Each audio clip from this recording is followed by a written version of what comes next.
Okay, so we're back. We're gonna continue on with this last one. No, wait. What?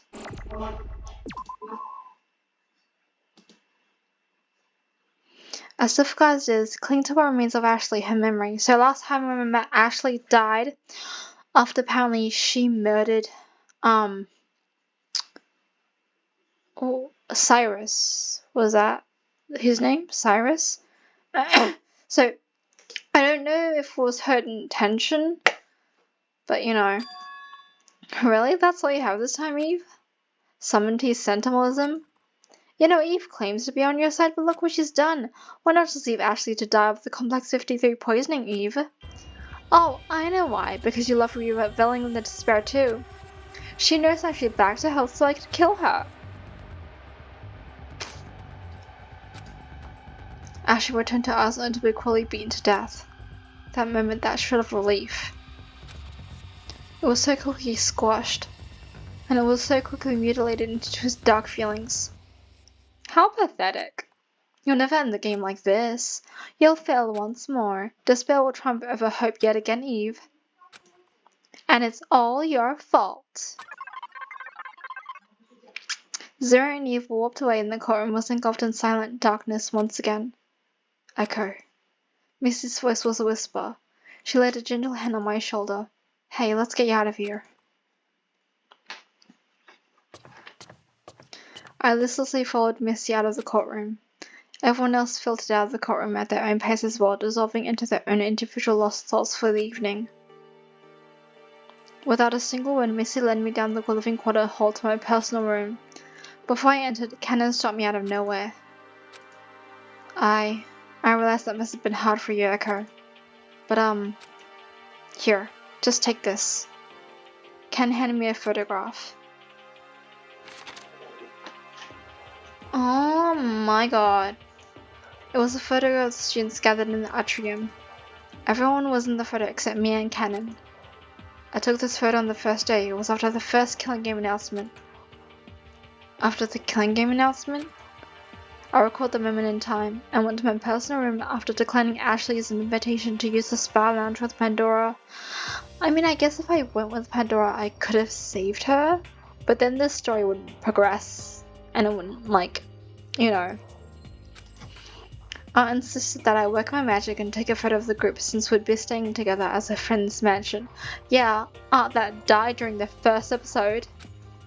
Despite that awful announcement, he still wanted to take a neat, pleasant picture. I'm a little embarrassed of it. I don't often photograph groups, but 9:53 a.m. I hope this helps ease your pain. Why would you show me this? What do you mean? I don't want to see this. This idyllic scene of our friends who aren't with us anymore? The killings are too vivid in my mind for me to believe a simple photograph. I hate this. I'm sorry, I was just trying to help. No! Kanon tore the photo in half. Happy?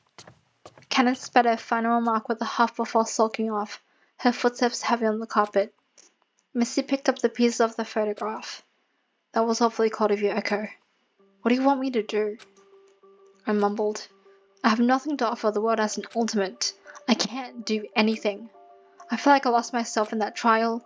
I had to detach myself from the people I care about. For what, the truth? I just scoffed. After all, it was Missy's fault a gun was introduced to the group. It was her fault the gun fell into the wrong hands. Her fault I lost Ashley. Missy sighed softly. It was never my intention to get Ashley executed. I shrugged Missy away. I didn't want to listen to her. Stop, Discord. I went to my personal room. I sat on the bed. I sat and I cried. Oh, Echo. Oh, that is so sad. I think our character Echo grew up with Ashley. Oh my gosh, shut up. And apparently it's really sad because this is so annoying. Art and Ashley, they did a horrible thing for their friends. When pressed, the two of them only thought to protect the ones important to them. What an interesting concept. It's completely idiotic, though. They disregarded their life. Oh my god! They disregarded their lives for someone else. Selfless and stupid is what they were. Selfless gets you nothing in return. In a game like this, you have to be selfish and act in self-preservation. Always look out for number one. I'm going to mute that server because this is really annoying. It's getting on my nerves. No, I have to mute it.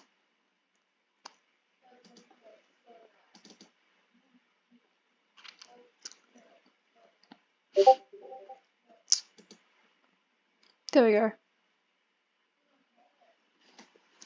I'm muting that server. It is so freaking annoying.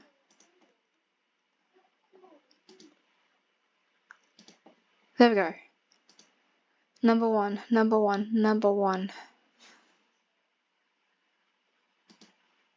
Oh, okay. Is that a Morse code? I'm going to take a picture on my phone. And I'm going to figure out what that means. So we got a little secret here. Whoa, okay, hold on. Okay, I took a picture of that on my phone. So that is the Morse code. And I'm gonna come back next episode and see what that Morse code says. So this is the end of chapter 2.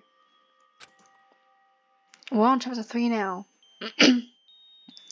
I slowly drew open my eyes. My chest felt tight. I inhaled deeply and exhaled heavily, as if to expel up of all the wound up fear that stirred inside. It didn't help much.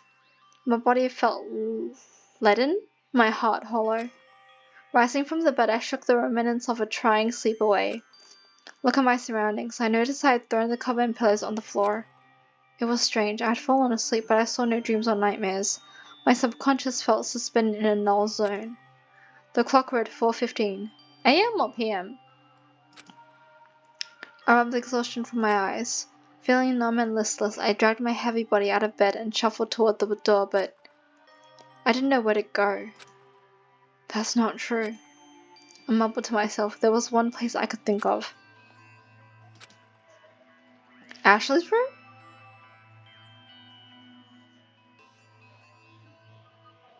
I stepped out of my personal room and saw Lyle down the opposite hall. He just scowled and stomped off. I went on my way. Are we going to Ashley's room? Oh no. Wait. I walked through the living quarters hall, through the foyer and up the stairs to the second floor. Sniff. I saw Say standing in front of the spa lounge door, weeping gently. Say, are you okay? Oh. Caught off guard, Say whipped her eyes. As I approached Say from the staircase, something I gleamed in her hands. It looked like a close pocket watch. She stared a burning hole in the door, rolling the small object between her fingers. After a moment, she managed to croak out a stiff response. This is how it's supposed to happen, isn't it? What do you mean? We can't do anything. No matter how hard we try, it still ends like this. I had nowhere to go before I came here, but now what do I do? She was visibly shaking. It was horrible seeing her like this. Say, oh, I have to console her, man. I feel so bad. I couldn't say for certain I knew exactly what she was going through, but I just knew one thing. I understand how you feel. Scared and alone. But if it's any consolation, at least we have each other. I let the words slip out, but in truth I wasn't confident of that sentiment in my own heart yet. She rolled the delicate disc in her hand a few times again. I wondered what the item meant to her, if anything. Say didn't respond. Instead, she just wiped her tears and nodded. I spent some time with Say in solitude. I swear if Say dies, I'm gonna cry. Passing through the atrium, I spotted Forte gazing at the delicate globe centerpiece. He seemed to be humming into himself, but stopped when I approached. Evening, Echo. Hello, did I interrupt you? No, it's just a melancholic tune and I would really rather not bother you further with it. Oh, it's a bitter, unfortunate situation we found ourselves in, isn't it? Despite the heavy words, his face read differently. His shoulders remained relaxed as he looked up past the globe at the dark, cool sky. He seemed calm somehow. Tell me, Echo, how are you? Are you alright? Huh? Am I alright? I mean, I would think I'm not okay, or Echo's not okay, because Ashley, our lifelong childhood friend, literally got beaten to death in front of us. How would anyone be okay after that? I don't know, like, if I saw my friend die in front of my eyes in a brutal way, and then I sleep and wake up and another guy is like, hey, are you okay? No, I'm not okay. My best friend just died. So no, I'm not okay. No, I'm hurt. The killing game and the trials that follow, no, this whole game is horrible and I hate it. We're losing people, friends we've just met, and friends we've known.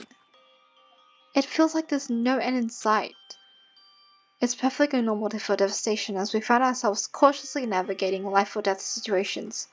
The game has instigated those with the spirit inflicted with distress and grief and unmentionable and trials heartbreaking.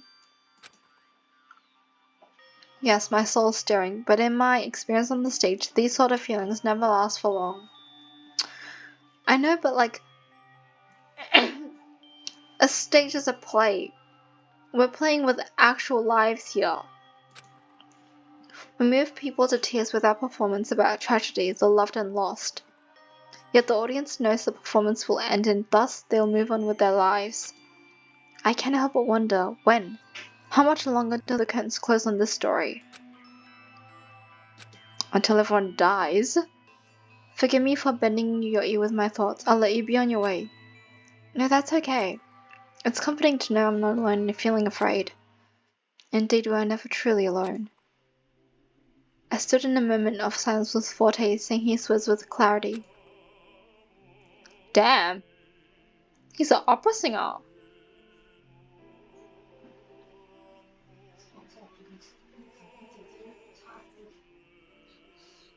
Oh my god. Lovely voice. Damn. Nice.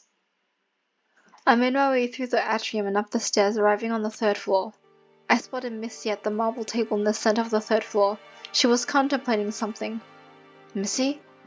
Oh, Echo, excuse me, I hadn't noticed you. Missy looked unsettled. She might have been put off from what I did earlier. I closed the distance between us. What's that? This is... She moved to reveal a small decorated box. Oh my god, is that the gun? My revolver and a dagger. The two weapons shone dully in the dim light of the hallway. I discovered the dagger when Cyrus allowed me to explore the room with my associate. Needless to say, I didn't wish to take it with me, but here it is again, as if it were following me. And the gun? Cleaned and posed for a use. It looks like it was the only thing to emerge from the wreckage of the smoke lounge. I see. The dangerous tools needed to continue the game were returned to the players. I stared at the weapon in her hands. I wanted more than anything to tear them out of her hands and... and... I didn't even know what I would do if I had them. I suppose it's inescapable. Missy snapped me out of my thoughts. Where there's love, grief we followed close behind. Missy seemed to harbor a great concern for whoever this dagger belonged to. Can I ask, who was this person? The music is a bit too loud. So I think it's only mine if I quiet this down and move this up. And I quiet my volume down. Should be okay. Missy hesitated. a former love. As in her boyfriend? I don't think I need to tell you how important, no, precious she was. Oh my god. Yes, I was a friend, I'm guessing. So much so that I foolishly endangered everyone. The traces and signs of our friends, they've been placed to provoke us. This dagger is an analogous to see Silver's helmet. They are items of close regard, and to see them away from their respective owners distressing. I withheld this information because if everyone realized the truth of these items right away, we would all become distraught and lose our bearings in the midst of saving ourselves. But I just don't know anymore. I thought I knew what I was doing, but nothing makes sense. The more time we spend here, the less I know. Morbid curiosity, the desire to delve further and further into a dark well for a pinch of hope, has driven me to no satisfying end. And now I'm making you suffer my consequences. Missy. Another heavy sigh escaped her lips. I never felt so aimless. Echo. Jesus Christ. I didn't expect for forgiveness from you for what I did. Simply put, I introduced the weapon from the fray which eventually caused Ashley's downfall. You killed her. Forgiveness? Oh my god, I want to forgive her, but I don't think I should. Like, I want to forgive her, but like, Ashley's dead because she brought a freaking gun. Oh my god. It's like, this would determine. I want to forgive her, otherwise if I blame her and she dies, I'm gonna be the suspect. I understood why she did what she did. Leaving the weapon out was a show of belief that we would do no harm. I understand in theory, but Missy, you don't need to indulge me. Missy looked at me with earnest eyes. It's easy to want to connect those two damning things together to find a reason within the tragedy, but it's merely not healthy. The truth of the bigger picture is this. Ashley meant to protect the one she cared about, and she truly wanted to remove her threat from our group, having faith that we remaining students won't do harm to each other after the fact. Despite that, regardless of the risk she took, we're still here participating in this unseemly endless game. Our predicament doesn't appear so black and white, does it? I'm sorry, I can't seem to form my thoughts. Mrs. Composure was fractured. She was shouldering the insurmountable weight of guilt. I didn't know what to say. I assume you've come here for the same reason as I. I'm sorry for taking so much of your time. I'll leave you be. And thank you for trusting me during the trial.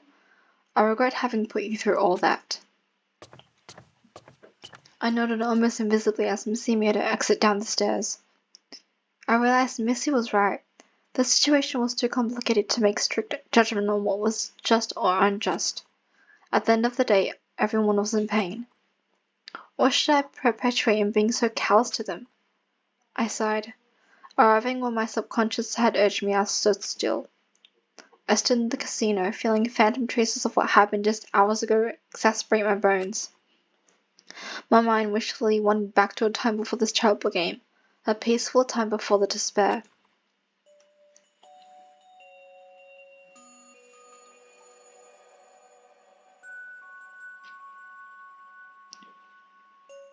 It was just the other night.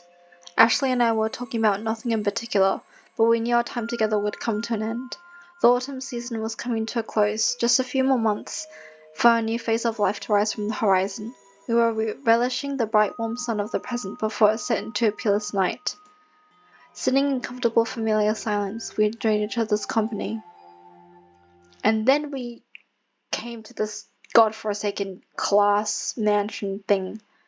Have you decided where you want to go? No, not yet. I was just thinking about taking a gap year to travel. Traveling sounds like a dream, seeing different people and expanding your worldview. Yeah, but then I'd have to worry about my finances if I'm on the road often. Don't fret, there's always other options. Maybe you could travel locally. There could be interesting sights in the next city that you never knew about. That's a good idea. I've never really thought about that since I just walk everywhere in the city. What about you? Any interesting prospects? Well, Papa wants me to help out on the ranch a little more. The new season's coming up and we're expecting some competitors to stop by. Oh yeah, 'cause she was a jockey, like she rides horses. Oh yeah, the races do get pretty bit during those weeks, huh, right? It's hectic, but it's fun. I rode horses before, and Ashley's right, it is so fun. And I don't mind helping. In fact, I was still unsure about what I was gonna do after school anyways, so this gives me more time to think. And some more time with Hyperion. I'm sure he'd miss you if you left. Oh no! Of course I'd miss him too. We laugh lightly. I don't think you have to worry about too much. If anything, you have a future at the ranch with your father. It's a good fallback just in case anything were to happen, right? Yeah, a good fallback. A pondering silence drifted. I think you should travel though. It'd be wonderful to hear all about your journey. Nothing is really keeping you down, no? Not really, but the idea is a little daunting. Learning new languages to get around, not to mention finding the money to do so. It's a little risky.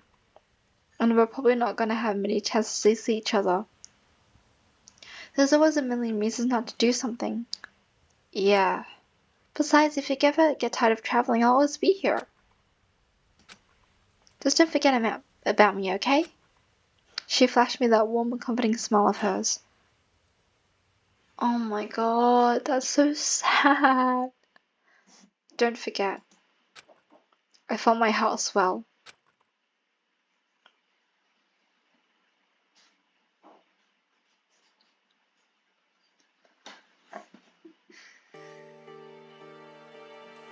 I returned to the first floor after some time. Passing through the foyer, I saw Missy and Forte having dinner in the dining hall. Hello again, Echo. Are you well? Yeah, I think I'll be okay. Missy, I'm sorry if I was unresponsive earlier. I just need some time to sort out my thoughts. You understand, we're all going through a lot right now. Yeah. Even though we shared a mutual sentiment, our eyes never met during the exchange. Forte broke the silence. Okay, would you like to join us for dinner? It's been a trying day. You ought to take a moment to unwind. No thank you. I had so many things on my mind and no appetite to feed the thoughts. Will you be alright? Yeah, I just have a lot to think about. Well, don't push yourself too hard and don't be a stranger if you do end up wanting to join us. Sure thing, thanks. Like, they're all so caring. They're so sweet. I left Missy and Forte to enjoy their meal in peace.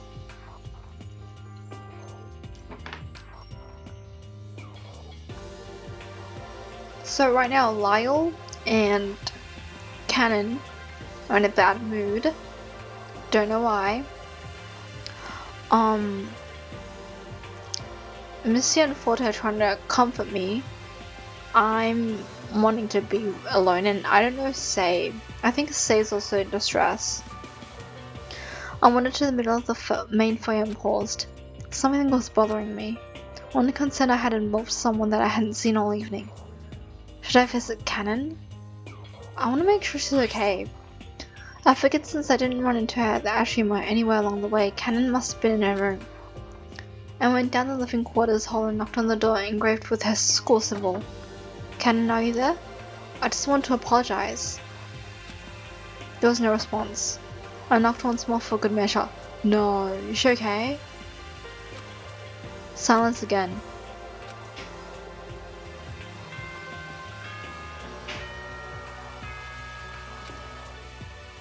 It's now 9 p.m. Nighttime will begin at 10 p.m. Visitors will be closed until 7 a.m. the next morning. Evening, the darkened nights will end and the sun will rise. If she went in her room, she didn't want to be disturbed. There wasn't much I could do. I slowly shuffled off. Like, don't you want to just open the door and make sure she's okay? Oh, okay, she's alive. Good. I couldn't help but guilty for denying Kanon's help, despite her tried sincerity. I wonder if I can get the photo pieces back from Missy. But nighttime had come before I knew it. I would have to ask Missy about the torn photograph tomorrow. I returned to my personal room and sat on the bedside. I felt sick and shattered. We just passed the first half of the so-called game and lost 4 of 10 students in our group. With 3 more days on the horizon, I feared for what would become of our already sparse community. I settled into bed and closed my heavy eyes. My thoughts were entangled in question after haunting questions. The words, sights, and memories blurred together with no answer in the horizon. I let go. Images unwound and spilled into the night. Sleep would eclipse my mind as another night passed. The moon is so pretty though. Chapter 3 Dignity, Diligence. Is that a plate? No, that's flour on a plate. Day 5. Oof. Something ached. I felt my stomach turn over. Hungry. We didn't eat. I slipped out of bed and went to the sink, splashing away another fitful night's sleep from my eyes with the crisp water. Alert from the chill, I got properly dressed. It was disturbing how quickly I accumulated to the morning routine. 7 a.m. I was awake an entire half hour before the preset alarm went off. Grumbling from the habitual awakening, I sulked out of my personal room to grab a bite from the dining hall. Is anyone else awake? Oh, we're the only early bird. The halls were quiet, nothing but my soft footsteps upon the carpet kept me company. I crossed the dimly lit foyer and sat myself down at the end of the dining hall table. I laid my eyes directly on the basket of pastries that still sat in the center of the table. 2 pastries remained, a lemon square and some kind of Danish with jam. I helped myself to the lemon square, the delicate bite of sweet and sour zest filling me with a flavorful vigor. As much as I enjoyed the pastry, I couldn't help but remember the melancholic feeling of Medora's life being cut short. I finished off the lemon square, leaving the jam Danish in the basket all by its lonesome. It looks so good though, oh my god. I used to have Danish, it's so good. The pastry, oh my god. I placed the snack in a folded napkin and stuck it in my pocket. Maybe I can give it to Kanon. It's not much, but I didn't really know what I was going to do with it. Give it as a peace offering? I don't think she would accept it as a peace offering per se, but it would be a shame to waste it. I tried to recall whether or not Kanon had even tried one of Pandora's pastries. What think you're doing? My thoughts into a shy exclamation. I rushed at the dining hall and saw Lyle and Kanon arguing in the connecting hall between the foyer and living quarters. Steve was standing beside Lyle once more, watching the scene unfold. Kanon, you're always running away and hiding, aren't you? Shut up. You think I'm gonna run headfirst into danger? I'm not gonna be an idiot like you and Echo getting myself hurt for no good reason. Lyle sees Kanon's camera from her wrist. You can't just be snatching other people's things. Hey, hands off. I've had it with you and your secrets. I'll break this thing for good if you don't tell me what you're hiding. No, don't, please. What's going on? I started to intervene, but Forte stepped in from within the living quarter. Approaching from down the hall behind Lyle, Forte plucks the camera out of his grasp with ease. You're lawfully arriving at such an hour. Forte returned the camera to Kanon as Missy approaches from the opposite side of the living quarter. Lyle and Kanon step back a few paces from each other, the space now singularly occupied by their glares. Kanon wraps the strap around her wrist and grips the camera tightly. Good morning, everyone. No, not good morning. They're fighting. Yes, good morning to you all. Although I would hardly call shouting and threatening others as a productive way to start the day. What's the commotion this time? Yeah, morning. I'm not entirely sure. I woke up early so I went to the dining hall to help myself to breakfast when I heard Lyle and Kanon arguing about something. Why were you up so early anyway, Lyle? I haven't been able to sleep well, I really must know. Lyle trailed off, but his gaze was tense. Sorry, I didn't mean to. Lyle scoffs. Anyway, I was awake because I was restless. But Kanon here was sneaking around my room looking for dirt, no doubt. That's a damn lie. Is that so? Explain this. Lyle produces a photograph of what looks to be a checker pattern. What is this? Indeed, just what are you showing us? It's a chessboard. I have a chessboard in my personal room. And the only way Kanon would have taken a picture of it is when she trespassed and entered my room. You're the worst. You were blatantly walking around with that thing tucked under your arm in the early hours of the morning. I didn't sneak anywhere, much less your personal room. I just happened to be around the corner when I saw the strange thing. So you admit you were hiding? Just a minute, what is this about a chessboard? That's none of your business. I brought it out only to discuss it with Say, no one else. Missy sighed. Don't be absurd. The existence of such a thing has been brought to everyone's attention thanks to your commotion. There's no use keeping it a secret now, Lyle. Fine. Lyle leaves the group to retrieve the item in question from his personal room. The rest of us gathered in the dining hall in anticipation. I mean, it's a chessboard. So, like, what's the big deal? After a moment, Lyle returns, presenting a lacquered wooden chessboard. As to X's though, care to elaborate? What seems to be the issue here? It's not strictly a chessboard per se. It doesn't come with pieces to play with and then markings on the tops and corners, but from those differences alone, I know what its real purpose is. It's the mutilated chessboard problem. Huh? If I recall correctly, that's a type of tiling puzzle, no? Yes, the problem is as so. Suppose any times this chessboard has two diagonal opposite corners removed, leaving 62 squares. Is it possible to place 31 2 times 1 dominoes in such a way along the ranks of files that all squares are covered? From the numbers alone, you'd think it's mathematically possible. After all, 31 is easily half of 62. However, the problem is not possible to complete. By removing the two diagonally opposite corners, we're taking out two either black or white squares. Whichever is removed, we're left with a real estate. A state of 32 of one type and squares and 30 of the other. I'm so bad at this. I hate maths. I'm not good with this. This is an issue since the dominoes will always cover one black and one white. If the remaining squares are uneven like that, we'll be left with one domino and two uncovered squares. At the end of the day, puzzles like this are pointless. They're not problems. They're hoaxes meant to foster it. In that case, do you believe you're expected to solve it given you're the ultimate puzzle master? I doubt it. It came with no instructions or dominoes. Just the board itself with two corners marked was my room. Even if it were given to me to solve, whoever gave it to me must know that I would see through the problem straight toward the impossible nature of it anyway. So Lyle had this complicated thing in his room as well. Huh? Hang on. This moment felt oddly familiar, hearing someone had a strange thing in their room. I wondered if it was simply coincidence or... Hey Forte, can I ask you something?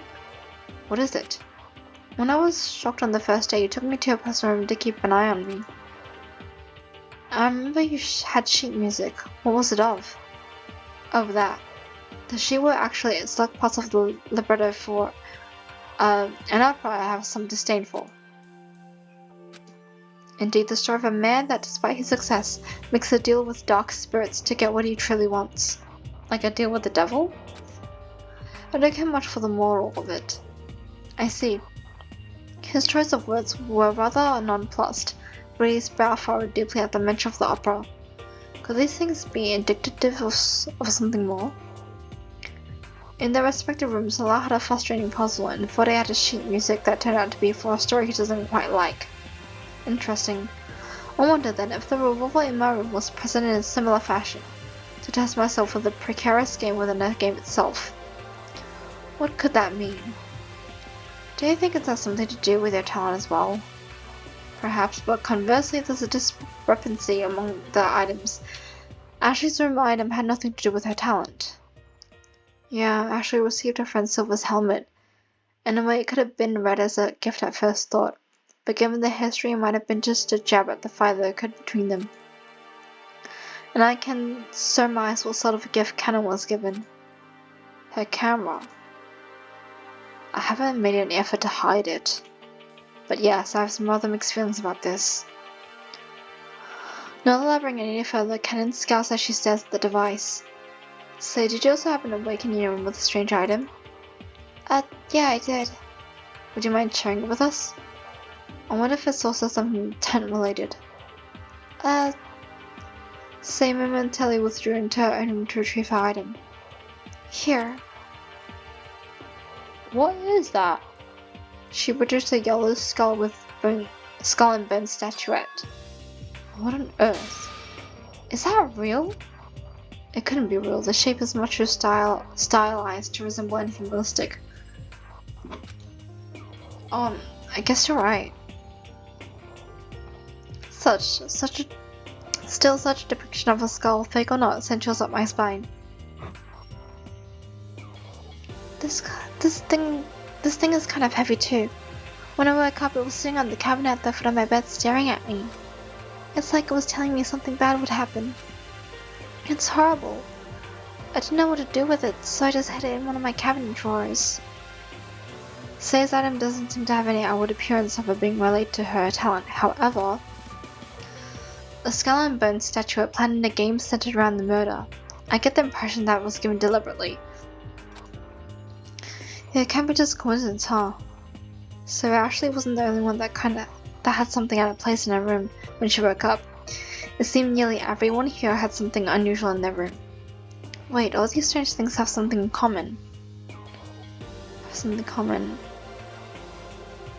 High sentimental value?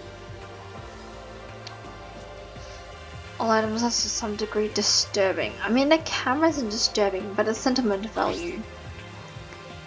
That doesn't...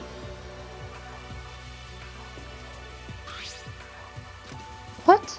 Degree disturbing? How is the camera disturbing? I think all these room gifts, it seems like they're all meant to be unsettling in some way. Interesting, it was quite disturbing to receive a revolver of these things before the events of the killing game being revealed to us, no less. Missy, what about the item you had last night? So it wasn't analogous to Silver's helmet. Correct. It has the painted past. The owner was to kill herself with it for betraying her family's wishes. What a loathsome request. So instead of following her family blindside desire, she took the dagger and nothing else as she fled from home. Missy withdrew the dagger from her possession and turned it over in her hands carefully. She had a forlorn look in her eyes as she stared at it. No way, there's no way I'm letting Missy allow another weapon to fall into the wrong hands. Lyle spit in to take the dagger from Missy, but fought it on back with a firm grip. Why are you stopping me? I'm trying to prevent more destruction. Missy's weapons are gonna do more than harm than good. And can you say with confidence you won't let the weapon fall into the wrong hands as well? Whoever fights monsters should see to it that they don't become a monster in the process. Lyle, I think you would do well to follow those words of insight, given your reactions to the events. It's not that I have faith in you to solve the workings of our situation, but I don't want to see you turn against us just for the sake of an answer. I'm not turning against you, I'm trying to get to the bottom of this forsaken game we're in. Lyle heard the chessboard across the hall, splintering the wood into several pieces. Lyle, violence is not the answer. You have a sharp mind, don't let rage and confusion blind your judgment. Then tell me, what's the point of these so-called gifts? Missy, you received a gun of all things, and now you're getting your hands on a dagger? Say even as a skull of crossbones statue, what good could that possibly serve? Not to mention those awful gifts. This game has been rigged from the beginning to incite violence and violence only. Lyle, please settle down, we're gathered to talk this out. I understand you're frustrated, but discussion is the best tool at our current disposal. If we keep a level head, we're sure to find an answer for the questions at hand. We have so many brilliant minds here. Why not do what we can? Lyle huffed. He crossed his arms and paced to the far corner of the dining hall, allowing whoever else to speak. Well, all I can speculate is perhaps sign of distrust were to be planted among us from the start, since the gifts might have stirred feelings of resentment. If that's the case, what do you think our gifts was? Maybe it was because of that thing he was the one to act first. It could be possible he walked into the mansion with pre-existing bleak feelings that were only exacerbated further by the situation we found ourselves in. One can surmise that it's a plausible route for his motivation. The room fell silent for a moment. Missy and Forte were deep in thought while Say and Kanon were the usual quiet selves. Lyle, on the other hand, just allowed the conversation to move at its own pace. Misa continued. It's going to be difficult to reflect on the events past, but Olivia, it will be necessary to progress. I believe we ought to ask, the killing, what was the root of each occurrence? I did out of protection, didn't he? As I understood, it was done more out of fear. Ashley was afraid too. She was afraid of Echo's safety. Both of them must have thought getting rid of the potential mastermind behind our situation would stop the game completely. However, there is such a possibility of a mastermind existing within our ranks. No one dared to comment on such a thing. Regardless, I do not like this. Splintering the unity of the group with hypothetical won't get us very far. Yeah, besides, who would be so cruel to want to set themselves into a game that could put themselves in harm's way? The idea is disturbingly masochistic. I suppose an amount of faith is required among us, so we don't shatter what already limited and delicate trust had been built. We've got this far, haven't we? The most plausible mastermind would have been Cyrus, but he was ultimately just a pawn in the overall scheme. So much for his immunity. Another pause. Missy looked over to Lyle and continued to sulk. Lyle, have you had a moment to recollect yourself? Pleasant, elongated sigh. Sure. Then please, your wit and assistance will be paramount in solving our predicament. I haven't doubted your skill for a second, however, I would ask that you cooperate. Missy extends a hand in compromise. Lyle hesitates, but eventually shakes in agreement. Making no mistake, I'm so suspicious of everyone here, Missy especially. Don't think I forgive you for the hoops we have to throw out to figure what happened to Cyrus. I didn't expect you to accept any of my excuses so long as we understood to have the same goal to escape our predicament. Whatever. Well, let's just get on with figuring out this damned killing game. If we think about it, the working goal was meant to be committing such horrendous acts for it is to earn something called the ultimate prize. The prize is meant to be received at the end of 7 days of captivity. In that case, couldn't we just wait until the 7th day? Was pursuing the so-called prize even on anyone's mind this whole time? Consider this, what could possibly be so desirable yet completely unspecified that we are provoked to fight to the death? We are too solely confused on pursuing escape and resisting any pressure to act on killing. That's the only answer I can foresee. But as we've seen, Zero has deployed a number of things throughout the day to apply stress. Regarding the first submitted question, just the act of choosing whether or not to discuss it already has its suspicion implications, doesn't it? It didn't happen in Cyrus' case since the killing occurred early in the afternoon. But if we did do anything like we did on the second day, something would have been deployed later in the day to ensure we would act. Case in point, the disturbing music. So apparently even if we wanted to stop, we couldn't.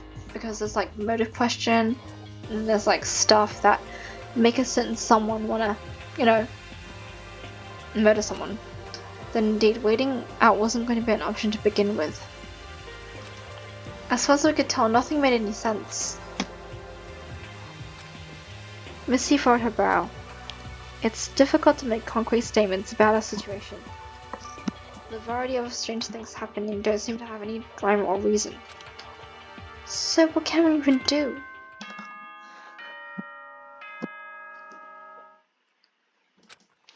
Before anyone correspond, ringing filled the halls. So, day 5, another wondrous day within the walls. Today's false motive question is, do you believe in strength and numbers? That's a real head scratcher, huh? Nah, not really. Seems pretty obvious, right? Unless we have any lone wolves out there. The announcement ended as quickly as it came. Huh? That one's kind of vague. It's not vague as nothing. Why wouldn't there be a strength in numbers? Kanon broke her silence with a snide remark. It was strange coming from her, considering how much she avoided us. I'm inclined to agree that the answer seems pretty straightforward. I concur, especially so since we're finding ourselves in the very scenario where it is beneficial that we all be present to discuss the game.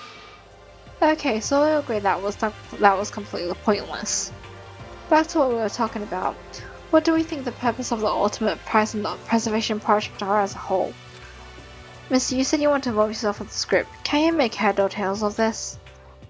I've been trying to make sense of it since we arrived. All I can say is perhaps we found ourselves in an elaborate trap.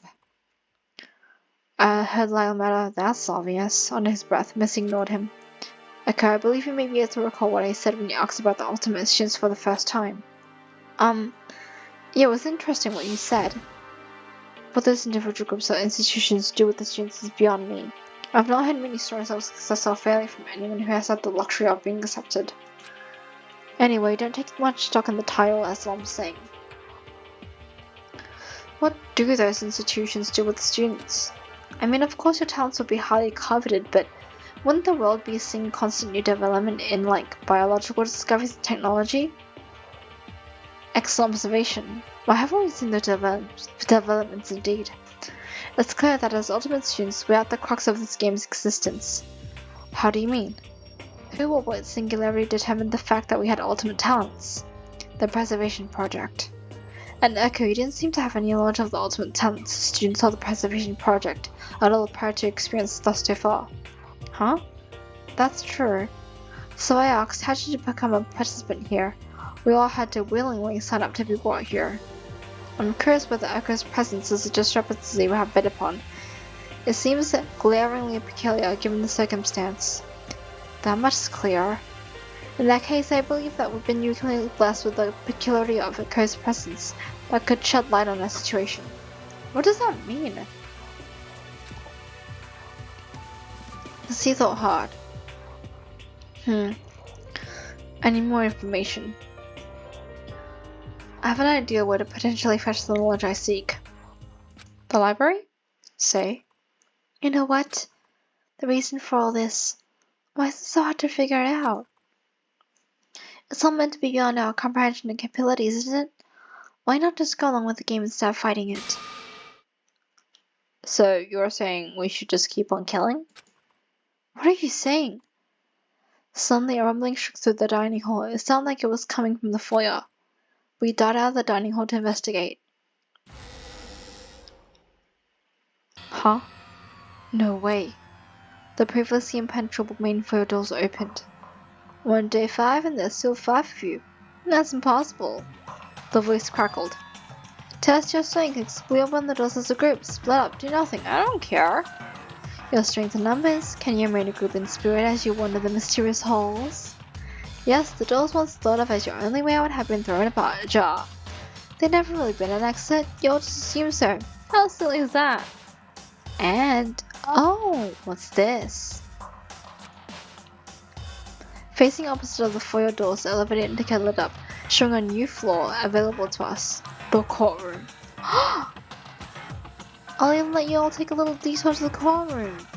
Find the secret of this wretched place if you can bear to face them. Yes, the game will go on regardless how hard you resist. Everyone was astonished. We all fixated on the gaping dark hole that lay beyond the previously dangerous door. Cyrus challenging us to uncover the secrets of our captivity.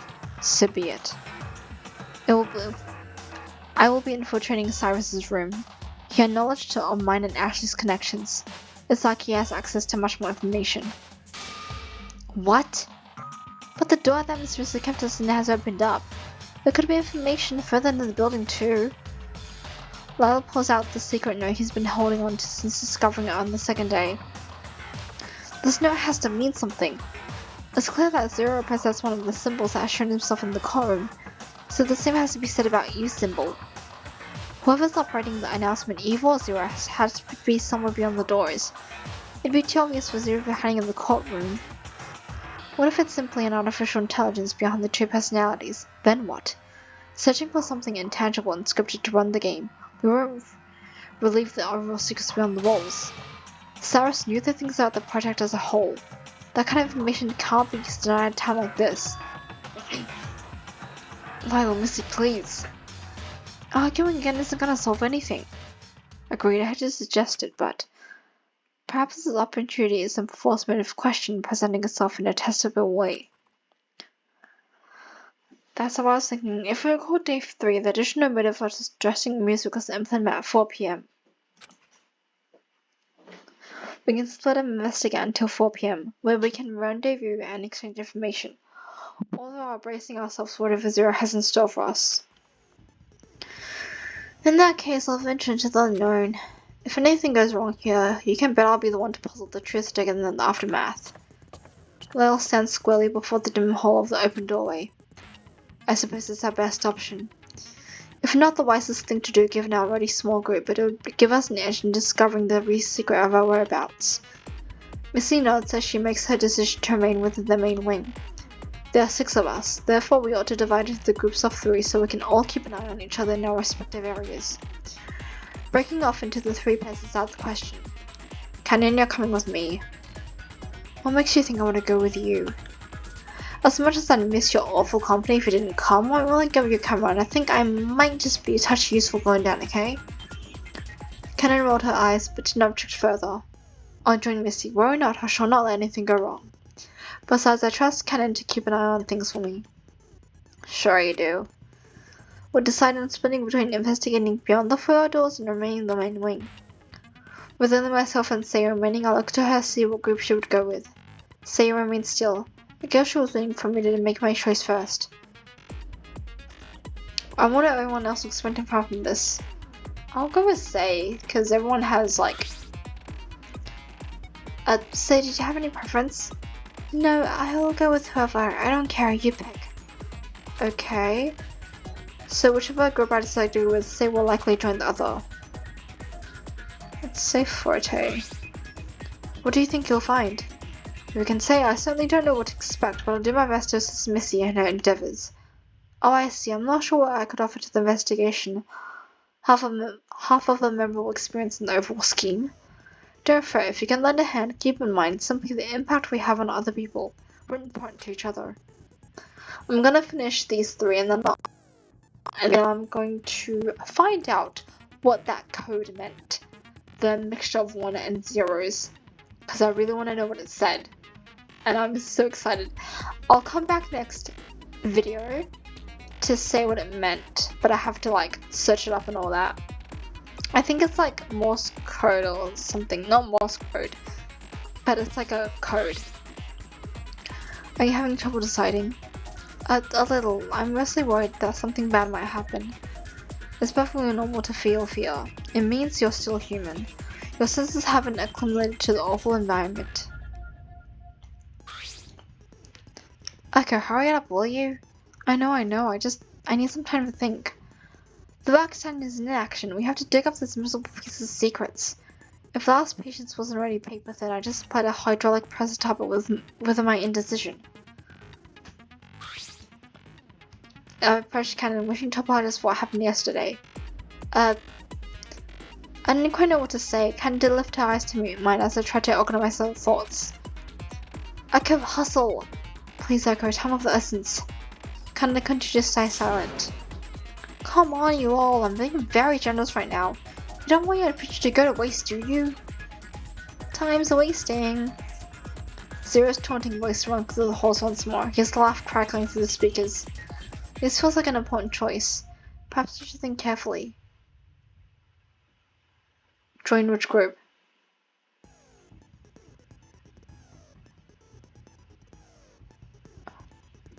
I mean, what about Say? I want to join this because these 2 have some kind of drama. But we'll leave that till next time. We're gonna save game and I'm gonna save in this one.